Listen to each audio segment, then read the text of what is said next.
Welcome to Life After Work. My name's Solomon, and this is my channel.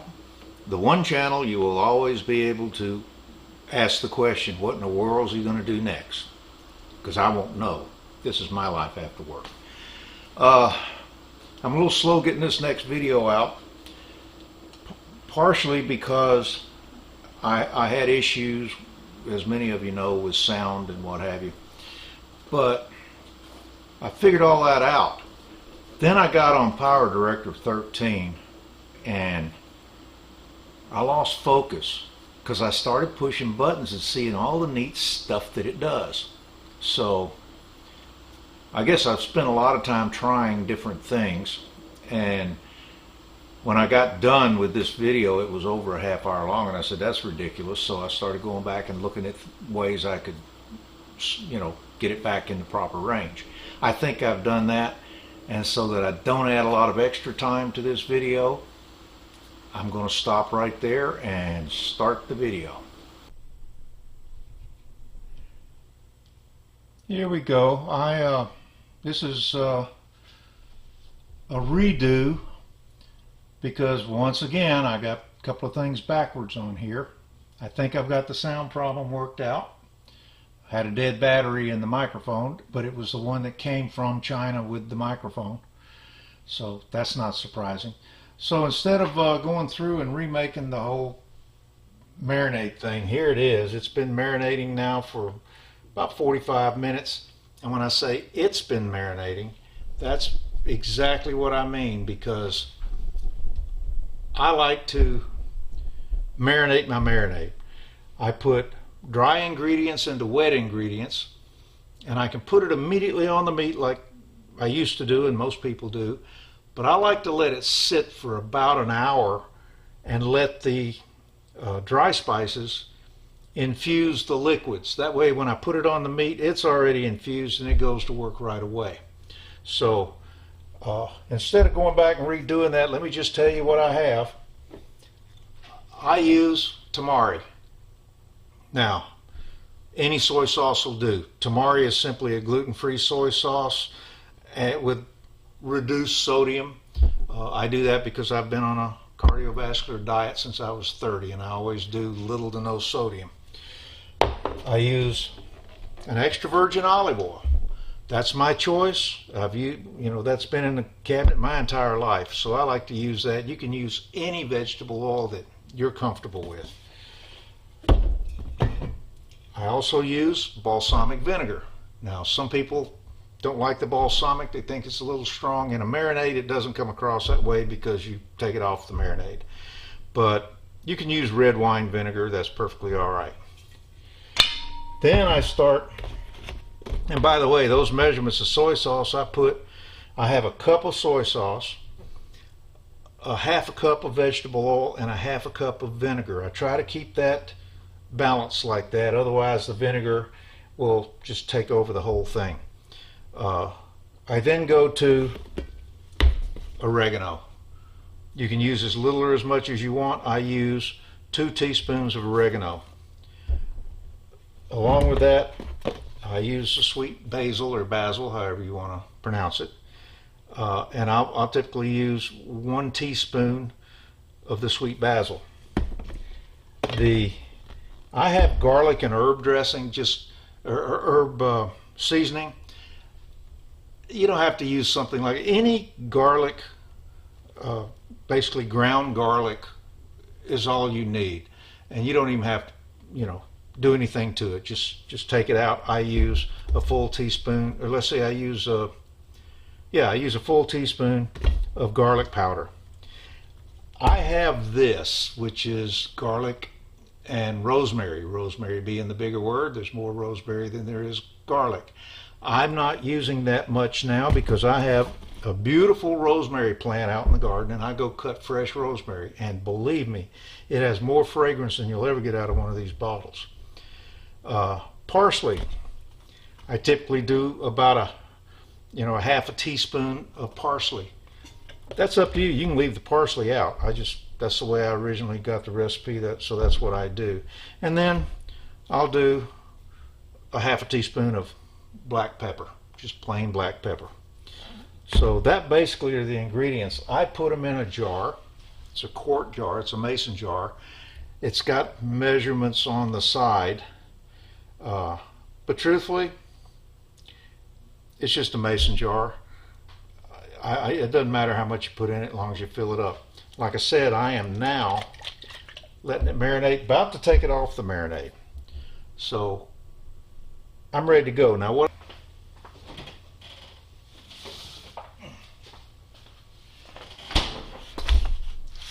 There you go.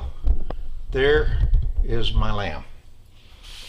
I have already cut off a lot of the fat. Now you can cut off as little or as much fat as you want. One thing that I'm going to do someday is I'm not going to take any of this fat off, and I'm just going to go ahead and grill it and let the fat burn off into the pan, and just see what the difference is. But I take off as much of the thick fat as I can and some of that silver skin that's left on it. So at any rate, I'm ready to go now and start marinating this lamb. And this is where I think I've got something you might like. We have yard sales in our neighborhood all the time, garage sales, yard sales, and people will have crock pots from the 80s. They're not stylish anymore, so they'll put them out. You can buy one for $2. Well, I don't need the crock pot, but I love the crocks. So if I can get one of these nice heavy crocks for $2, I'll get it. Now here's the trick though. A lot of people put the marinade directly on the meat, rub it in, whatever, and they let it sit in the pan much like this one is sitting here. I like to immerse a big piece of meat in the marinade. So using a deep pot will do that. It'll bring the level up. So I'm going to go ahead and put this in the crock pot, and as you can see, it fits in there very nicely.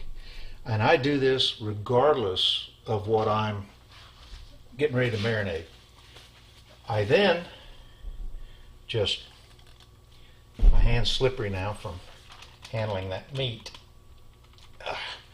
Well, I didn't know I was so strong. There. So now I just pour it all around and over the meat.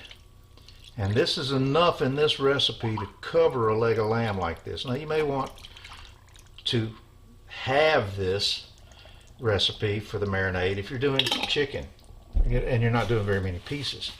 But as you can see, it's sitting here now, and quite frankly, I'll lift it up a little, let some of the marinade get underneath it. But it'll sit here like this for the next 4 hours. 3 hours is fine. 2 hours is fine. But I like 4 hours sitting in the marinade. So this now, I'm going to put in the refrigerator. Now, when I was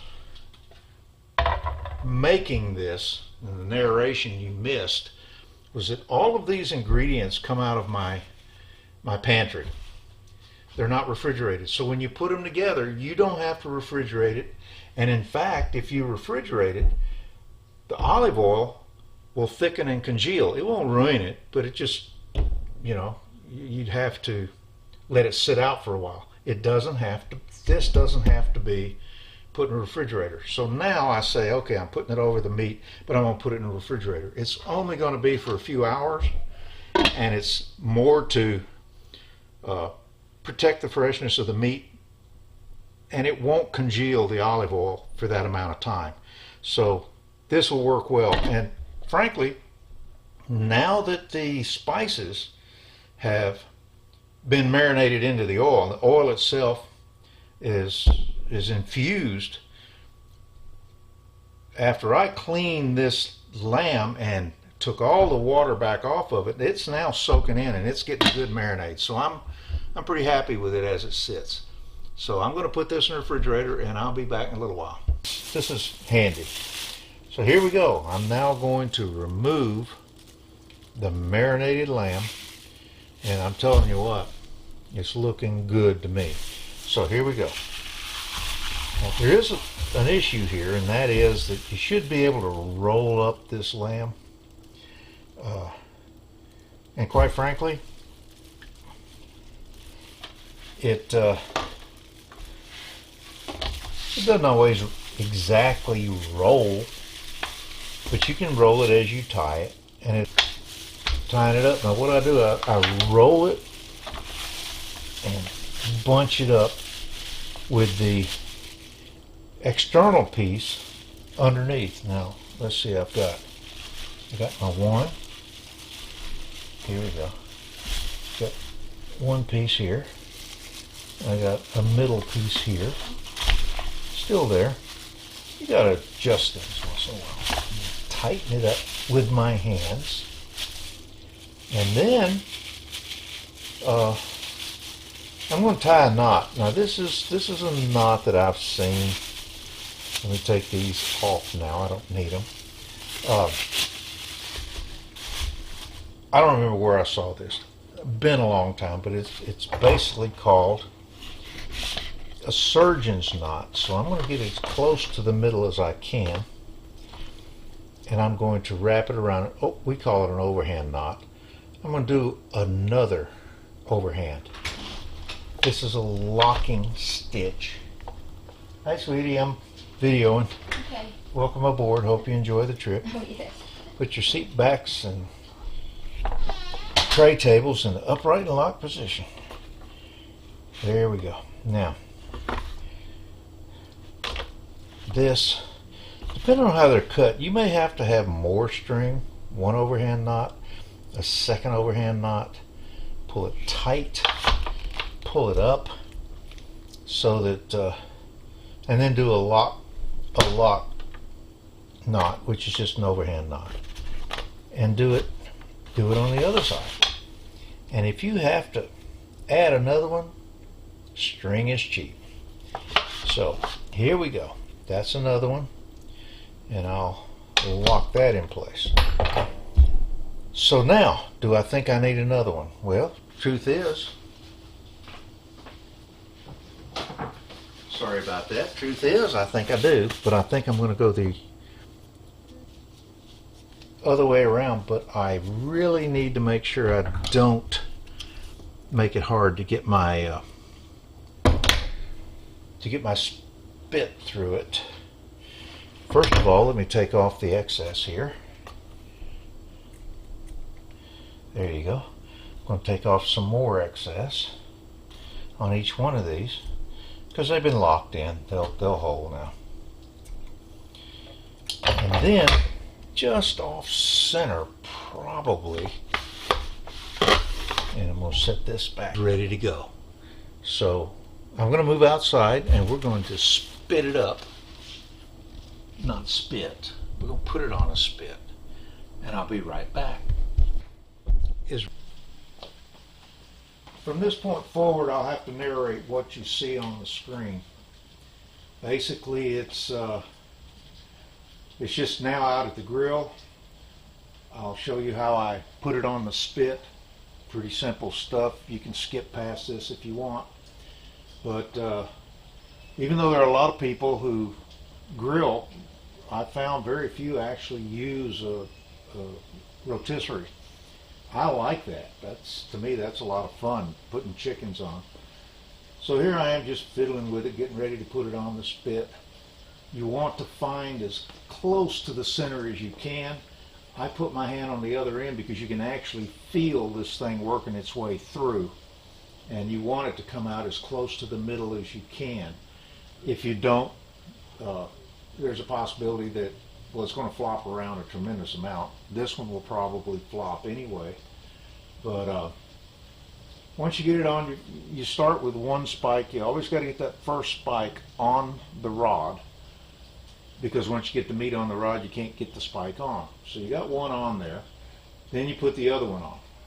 And here I obviously didn't adjust it enough, but when it goes on, you just push it into the meat. Try to center it as close to the center as your rod as you can. Now, once you get it on the grill, you can loosen both of these spikes and adjust the meat by sliding it back and forth. You get it where you want in front of the burner.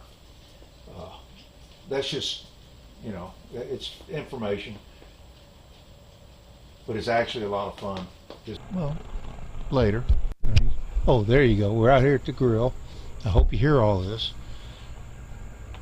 This is my big grill. This is the one I use for rotisserising. And this is what it looks like with a leg of lamb on. It's turning. It's rotisserising.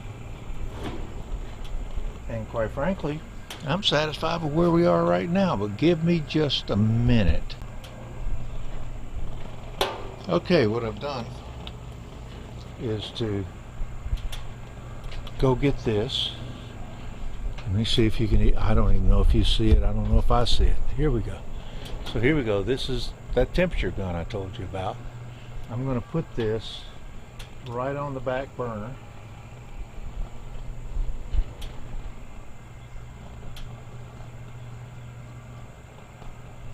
It says it's 512 degrees at one point, but it drops back down. So each one of the burners, 848, 651, see there, it lets you know that you've got some hot spots and cool spots.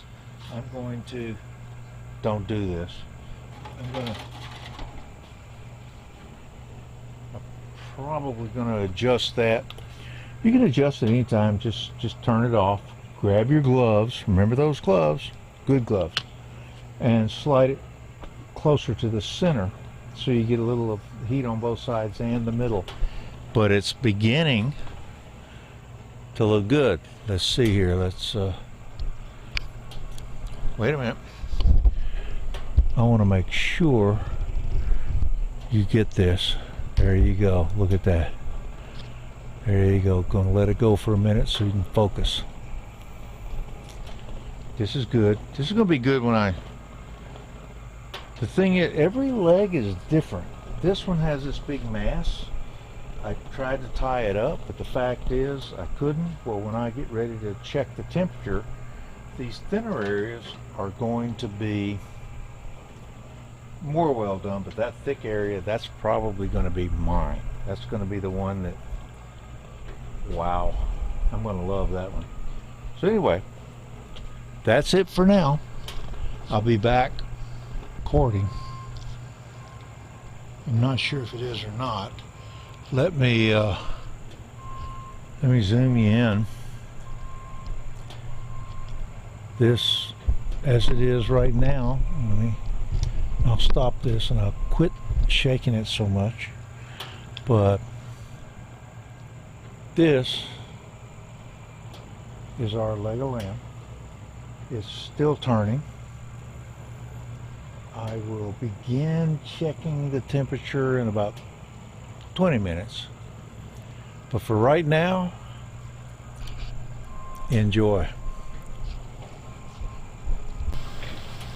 Alright, it's got to another spot here where I'm going to have to do some sound dubbing. So let's see what we can do here. This is, of course, after I took the lamb off the grill, and you'll notice I'm wearing gloves. That's part of what I had to cut out in order to shorten this. But those are leather gloves, kind of like welding gloves, and you really need them right now because that burner was extremely hot and the steel is holding that temperature. So you definitely don't want to touch any piece of this with your bare hands or you will get blistered. I know that from experience. I forgot. I remembered to get it off the grill and set it on the board, but in the past I would forget when I got ready to loosen those prongs that they were hot too, and I'd already taken off my gloves. I only did that once, which means I can learn even at my age. So you can tell it's a beautiful hunk of meat, and again, be very careful handling any of these metal pieces because they're hot. So there, it's on the cutting board, ready to get the knife. I'm really looking forward to this because I do love to cut it. However, you always have to put a foil tint over whatever meat you're cooking. It doesn't matter if you're grilling outside or cooking inside, because that will allow the juices to soak back in. They're hot and thin and they come out now, but they'll soak back in if you tint it up like this. So we put this aluminum foil tint. Here we go. I'm going to have to dub some more on this. As you can see, I've taken the tint off at this point, and first thing you need to do is to remove the string. In some of these pictures I didn't. I usually cut on either side of it, and it just comes off. But you can, if you want to, just from the get-go, take it off. I also like to carve some fairly big chunks. I don't like to cut it real thin. I love the lamb, and it has replaced steak in my life years ago. So there we are.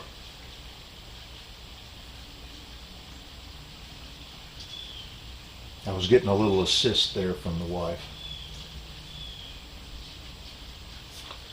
But look at that. Isn't that a beautiful piece of meat? Really nice. What you're going to see here is just cutting it up. Now, I didn't get any real good pictures on the platter. That was a mistake. But once again, I realized that when I do one of these, they just don't last very long. And that's about 6 pounds. You know, I forget exactly what it was, but it was over 2 kilos. So I believe it was close to, if not 6 pounds. And it carved like butter. It just sitting here watching the video run makes me want to do another one, but probably won't do another lamb for a while.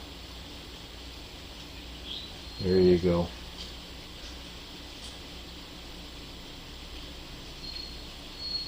I don't know about the rest of you, but that's making me hungry. So you can enjoy that. I let this run. It makes the video a little long, but you needn't worry too much, because the very next thing after this will be the slideshow. If you want to go ahead and move over there, feel free to. Everybody's cut meat before. It's no magic in it. But for me, there's a certain amount of just pure beauty in carving into one of these things. It's just fantastic. Because this is the payoff for all the work we've done getting to this point. It wasn't work. It was fun. I do this for fun. And I simply assume that anybody who's got a grill, they're doing it for fun. All you got to do is give a man fire and meat, and he's going to grill.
Okay, there you have it.